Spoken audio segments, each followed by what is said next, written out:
Hello everybody and welcome to another episode of Reddit Edit, where we edit somebody's Reddit question. And in this question, they were asking, can DaVinci Resolve be used to do something like this? And then we've got this video of a hand coming up and these cool little MoGraph elements coming in and a title at the top. So I could recreate the entire thing, but I'm just going to focus on this little element because everything else is obviously pretty basic. This, on the other hand, is kind of cool. So as we look at it, you'll see the letters kind of come in, they grow and move upwards a little bit. And they're doing it one at a time, right? That's the text. And then in the background, we've got a line forming a shape with a number in the middle. Okay, so let's go and do that. I'm going to create a new Fusion comp. We're going to go in here, open in Fusion page. We've got our media out. I'm just going to put a background. Let's make it like kind of a dark red. Perfect. Actually, we're going to make it a gradient. Kind of match what we had in the other thing. So instead of white, we're going to make it a dark red.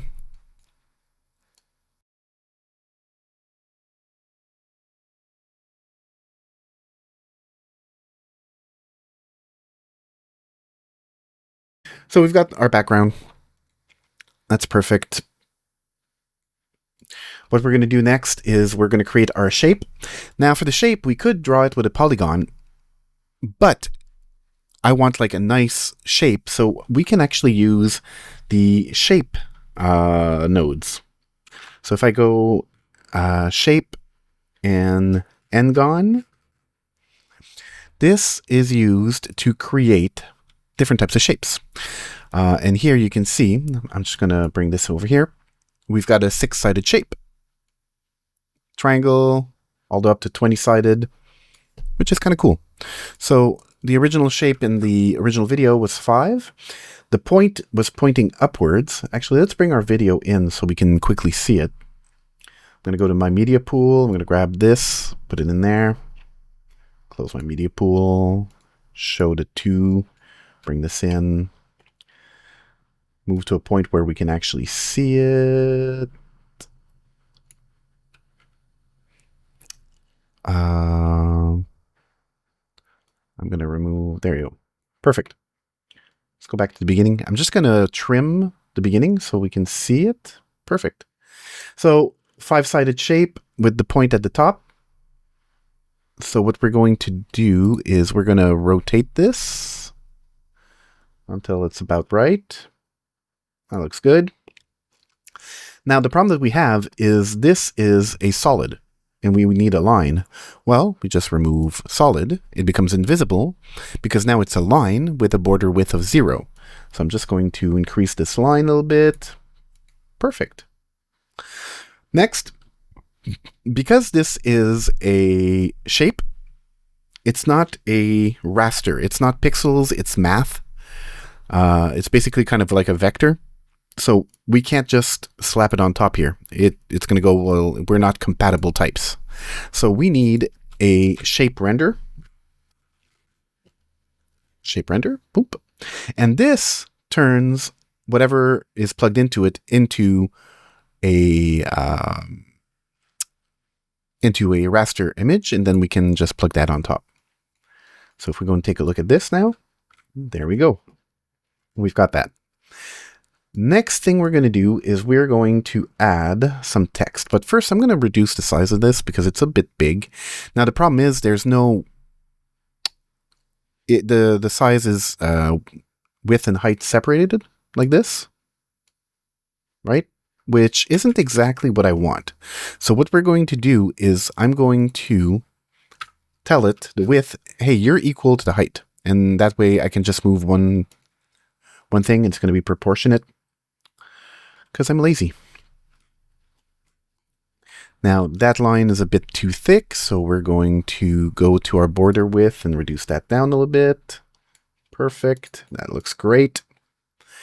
Next, we're going to grab some text, slap that on top of the shape, We're going to come in here, put a 1, make it a little bit bigger size. There you go. I choose like a nicer font for it. Let's see if we can find something real quick. There, that's good. So we've got a 1. So we've got part of it done. One of the things though is you'll notice that if I go back to my original footage and I go back a little bit,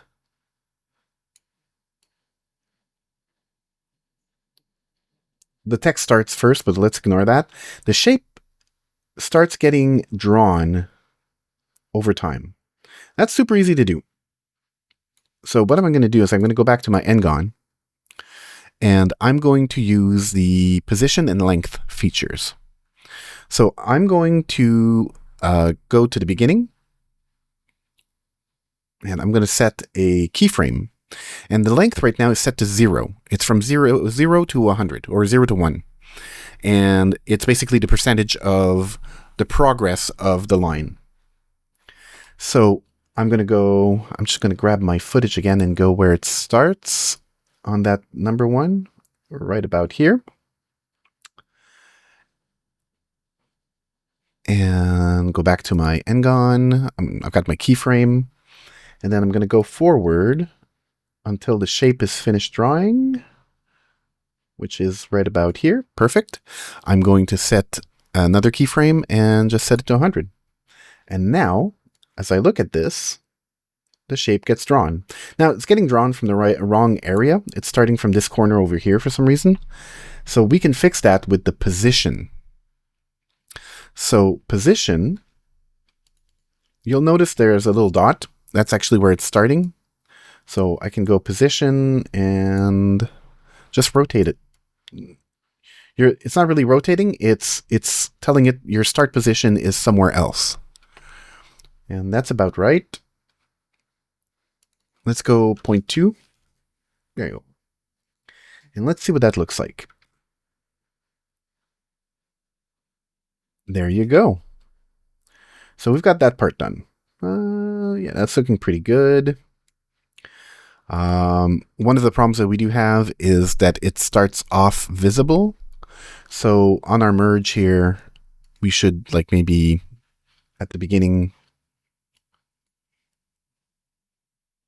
set the blend down to 0, but I'm not going to bother with this.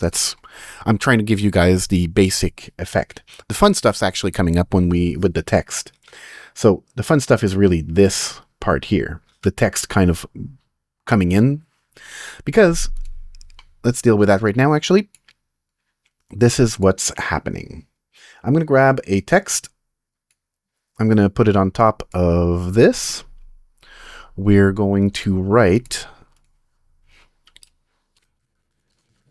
some text. There you go. We're going to position it right about here. And that's looking pretty okay to start.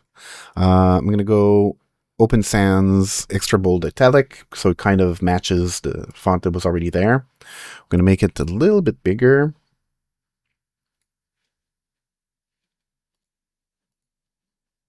And bring it up, maybe a little bit bigger. Excellent. Next, we need to make this text appear over time and kind of float in. So appearing over time is easy. You can just use right on, right?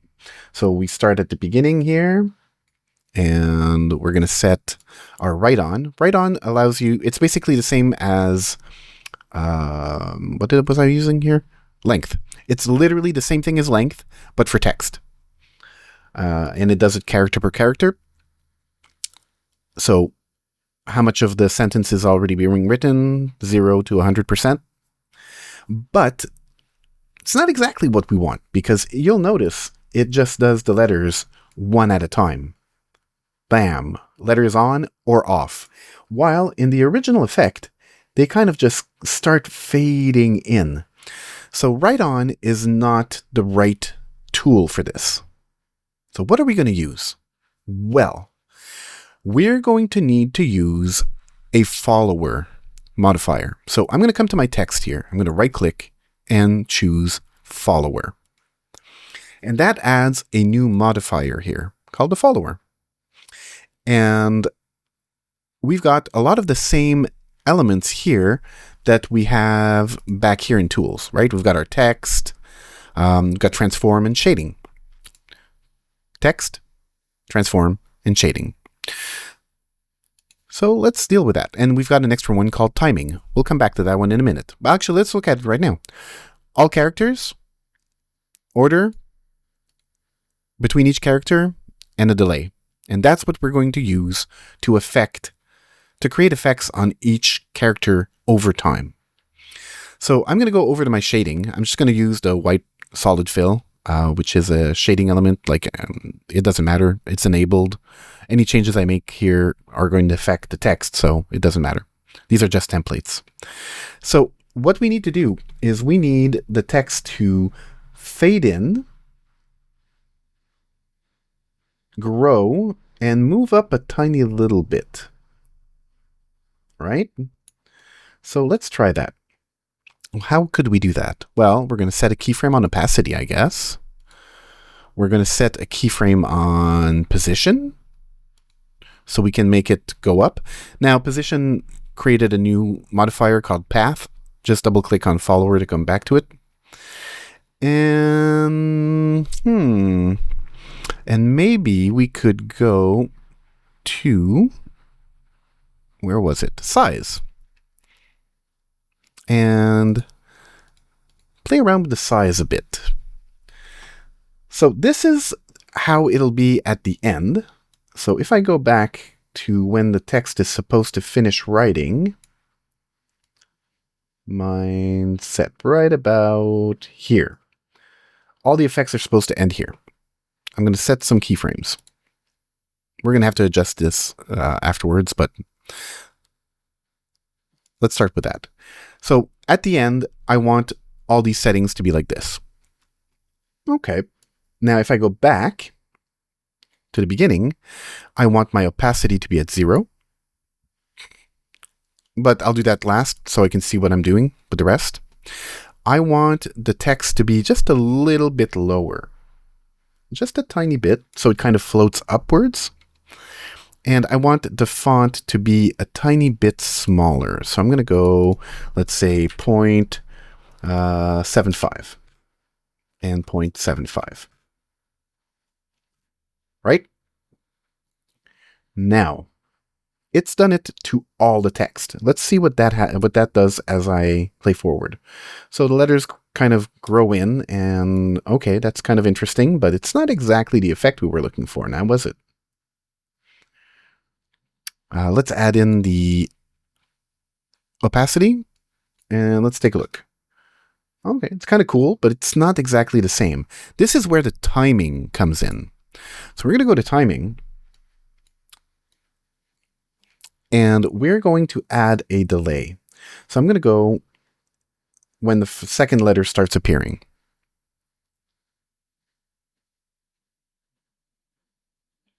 And I'm going to add a delay. So here I'm delaying each letter. Oh, I'm going to go left to right first of all. I'm delaying the effect on each letter by 6.7 frames. And now, look at that, eh?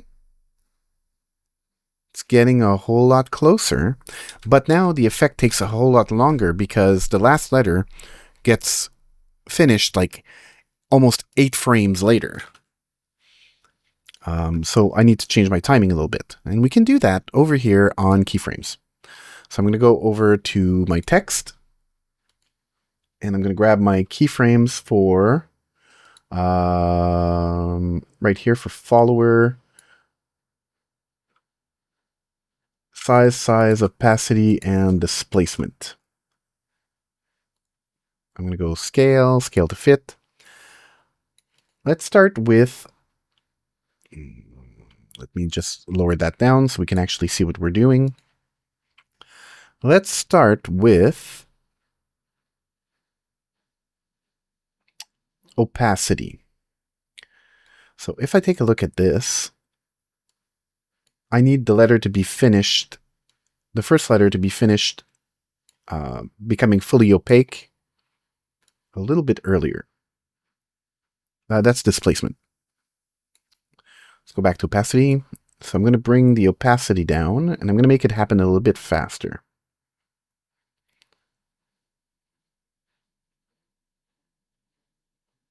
Like that.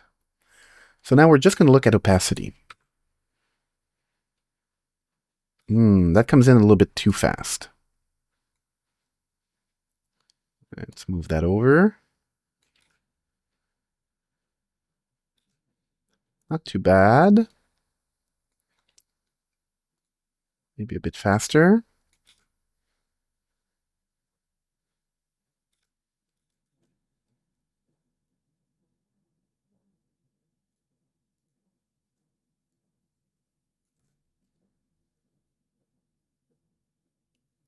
Okay, that's pretty good.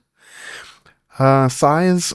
Let's grab the two size ones and move them as well. Let's make them go a bit faster.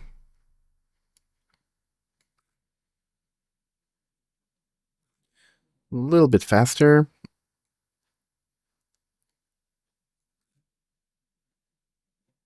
It's a little bit too fast.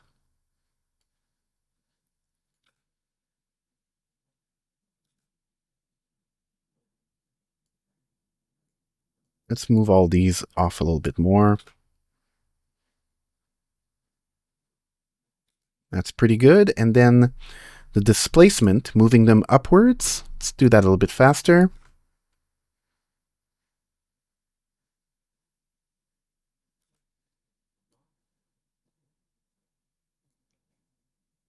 Let's see what that does. I think that's pretty good. So if I close my keyframes now and take a look at this, right click, scale, scale to fit. Let's see what we've got. That's pretty good, I think. That's pretty close to what we needed. Now, there's a couple of other things that we've got. We've got some glow. So let's add a glow to the text. Let's add a soft glow. Oof, that's a bit much.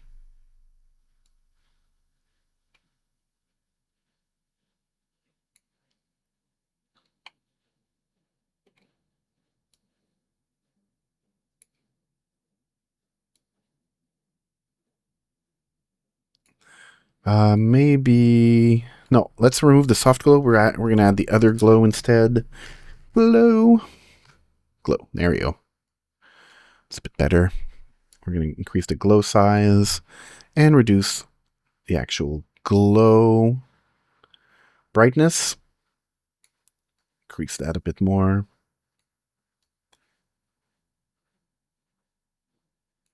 That's looking pretty good. No clipping.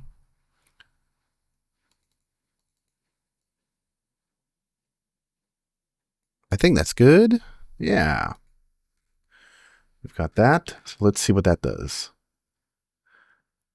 That's looking pretty good to me. Now, the background text fades out over time. Not over time, but we don't see the bottom part. So let's go and deal with that.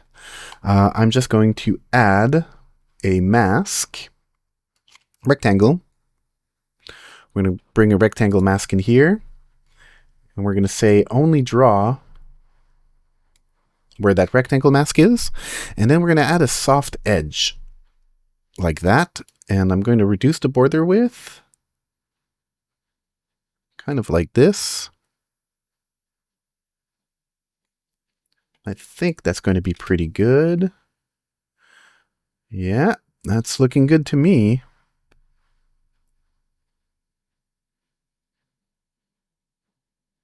Maybe make that the text grow a little bit faster. So if I go back here to modifiers, go to shading. No, not there. Keyframes. Yeah, the size. We're going to do this. Make it grow a little bit faster.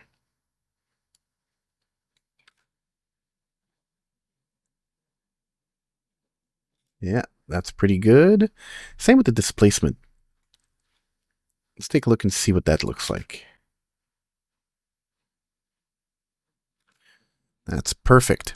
Now, it's very linear. So what I'm going to do is I'm going to go to my spline instead, and I'm going to select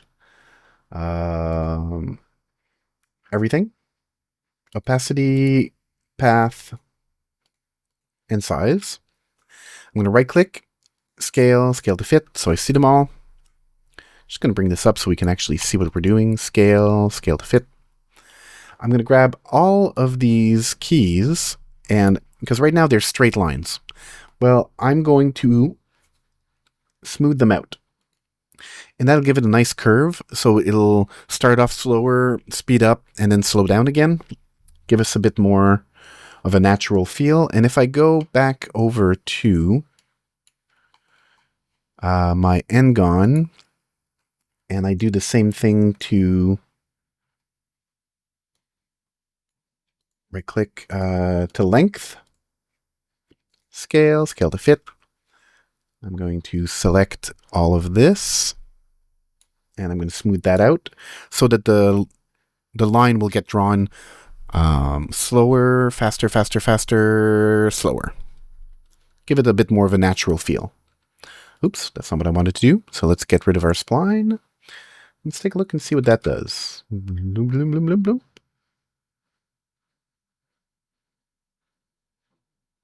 And there we are. And there we are. So we've got our element all done. There's a bit of a red glow and so on and so forth. You could add that in different ways. But the basic effect I wanted to show today was basically how this text grows in character by character using the follower modifier. And that's it. Hopefully this was useful to you guys. Also, I hope you guys enjoyed the Luma key little preview. And I will see you guys in the next video. Bye.